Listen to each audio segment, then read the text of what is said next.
Alright, so I'm going to quickly go through the demo release of XCOM. Is what's going to be found on the website right now. I have noticed a few bugs while I was doing this, but hopefully no one else notices it, so that'd be great. I've tried doing this a few times, and I really don't like each time I've done it, so hopefully this is the last time I need to do it, and it works out pretty great. I'm going to skip a lot. There's a lot that I don't think needs to be covered. I just want to showcase the game itself. So you can use the movement keys on screen, or you can use the commands set forth right here.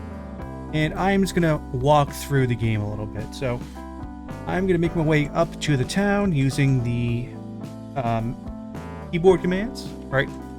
And we're just going to enter it automatically due to a setting in place called auto enter locations and auto cross map borders. We are going to make our way over to this first inn because these other places, the two yellow buildings and this one blue building on the right, completely not functional yet. I apologize, but I am desperately running out of time. But we are going to talk to Ite, which is this lovely fellow right here. Look at this glorious creature. As you can tell, we can talk to him by using this box down here. We have a singular conversation topic, which you can figure out by pressing the social button. And he says, dude. And when we talk to him, he will cause his own dialogue branch to form. A lot of this will be explained in future guides, but there's currently a guide associated with this release that does go into the dialogue system as well as the event trigger system. And in addition to those, a few other smaller systems I was able to sneak in there. But we're going to talk to him, and he's just going to let us know that, hey, you know, if you want to heal or add Ite as a party member, you can go down to the bottom left side of this map and step on the appropriate squares. And as you can see, as we move over there are actual NPC paths already programmed.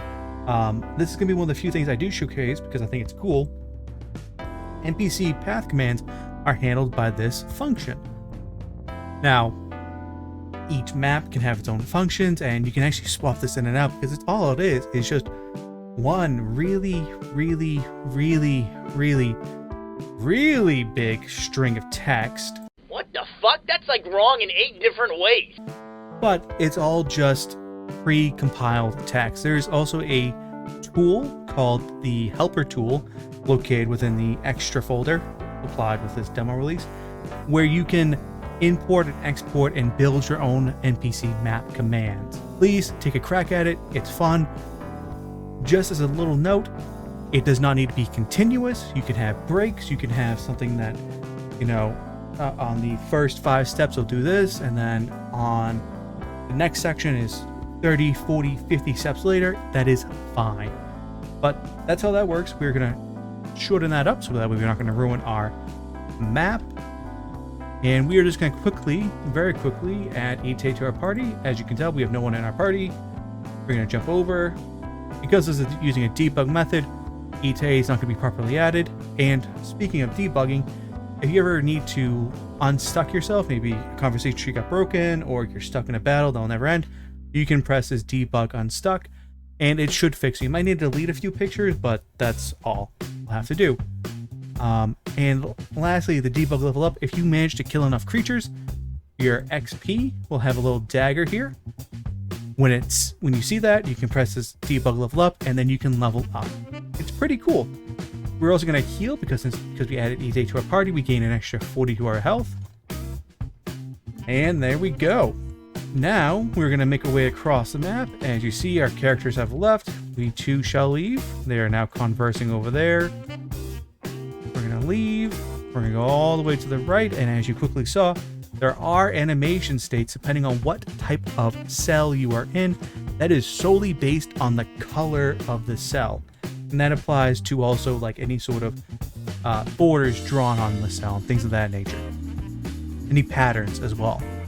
In addition, there's also reflections. That is a standard Excel feature of adding a reflection to an image, but this is done via the event trigger system. We're now gonna make our way over here. You can see we're walking around and we are going to talk to this character named Frida. Now, she is interesting because she actually has some disposition-based conversation implemented. So, as you can tell right now, she's pretty neutral towards us. She's not going to be overly friendly, overly mean. She's just pretty normal. But if we talk to her, we can actually lower her disposition by asking who she is. And then noticing she doesn't want to call Fishing Frida, if we just continue to call her Fishing Frida, which, by the way, this has been permanently added now to our known topics, she will be saddened. And accidentally fat-fingered that. We're going to keep on going. She's slowly going to hate us more and more. Slowly, slowly, slowly. And as she hates us, we will cross over from being neutral to her to antagonistic to her. And this is all determined using the disposition calculation right here. If it is at 75 or above, she will be happy with us. 25 or below, she will be angry with us. And this is independent. You can set this on a per NPC basis. So not everyone needs to be 75 and 25. Some of them can be 5 and 10 if you want. But now that we have a low enough disposition with Frida, when we end the conversation, she's going to be very court with us. She's not going to like us. She's going to be very antagonistic to us, which rightfully so. We have been kind of an asshole. Now, the last thing I'm going to very quickly show off is this little feature called Prowl.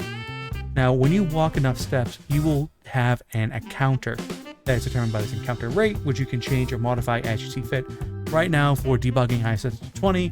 In the future, it'll probably be a random range. Okay? Depending on what cell tag you are standing on, you'll have different monster encounters and different random events. So if you're in the forest, FST, you'll have goblin warriors. If you're in the plains, you'll have weird goblins and shaman goblins. If you're near the river, you'll have river goblins. And if you're on the bridges, you'll have the goblin, weird goblin, or shaman goblin. Now, you can use the prowl command to trigger encounters only for fights, though. You can't trigger any sort of random event. It's only going to be for the monster event. Now we are in combat. You can tell because you can see the goblin information right here. Our moves have replaced the social tab, and you can see the cooldown on various moves we have available to us. Right now, heavy attack is on cooldown, so we cannot use it. But as we fight, cooldown will get lowered, and we have one before we could even get that down, because I forgot I had Ite, and we are really strong with a party member. That is a big hint. You should always try to get a party member. It is a force multiplier to the extreme. But this is a nice segue to the last section I want to talk about, which is inventory. So we have just won the battle. We have gained supplies and XP, but we also have found a goblin fang. You can get loot, items, and other things from defeating monsters, doing quests, so forth and so forth, right? It's an RPG. Now, we can access our inventory, which can also let us swap out our equipment. I have given the currently implemented equipment of basic night gear and goblin tribal gear. When you switch it off, you can see your stats move all over the place. Red down arrow is bad, green up arrow is good, black side by arrow is neutral. Not hard. You can swap out your equipment to whatever you like, and then we're all set. You can equip. You just need to make sure you have the correct amount of equipment. You need at least one to equip it. So for example, I'm trying to equip the goblin tribal gear with the archer. I currently have none. I cannot equip it. So we're gonna go back, and I don't need to do anything because my armor is already fully equipped. Now, last thing I'm gonna show off is the inventory. Currently, I gave you 9,999 health. You can use this to heal. We're just gonna spam a few. We have spammed 10, 9, so we should have 45 extra health, and basically 45. Not bad. Last thing is going to be the materials. So as you notice, little icon, cool, right? But we also have these little bars down here. These bars allow you to rotate the objects. Now this is using many pictures. This is not any sort of fancy mathematical model using some sort of vertices. No, these are screenshots, and you need to just manually sort them out. You can see examples already in the game. but that is all. That is going to be the super quick, super dirty, very, very minimal breakdown of XCOM. Thank you for watching. Thank you for tuning in, and have a good one.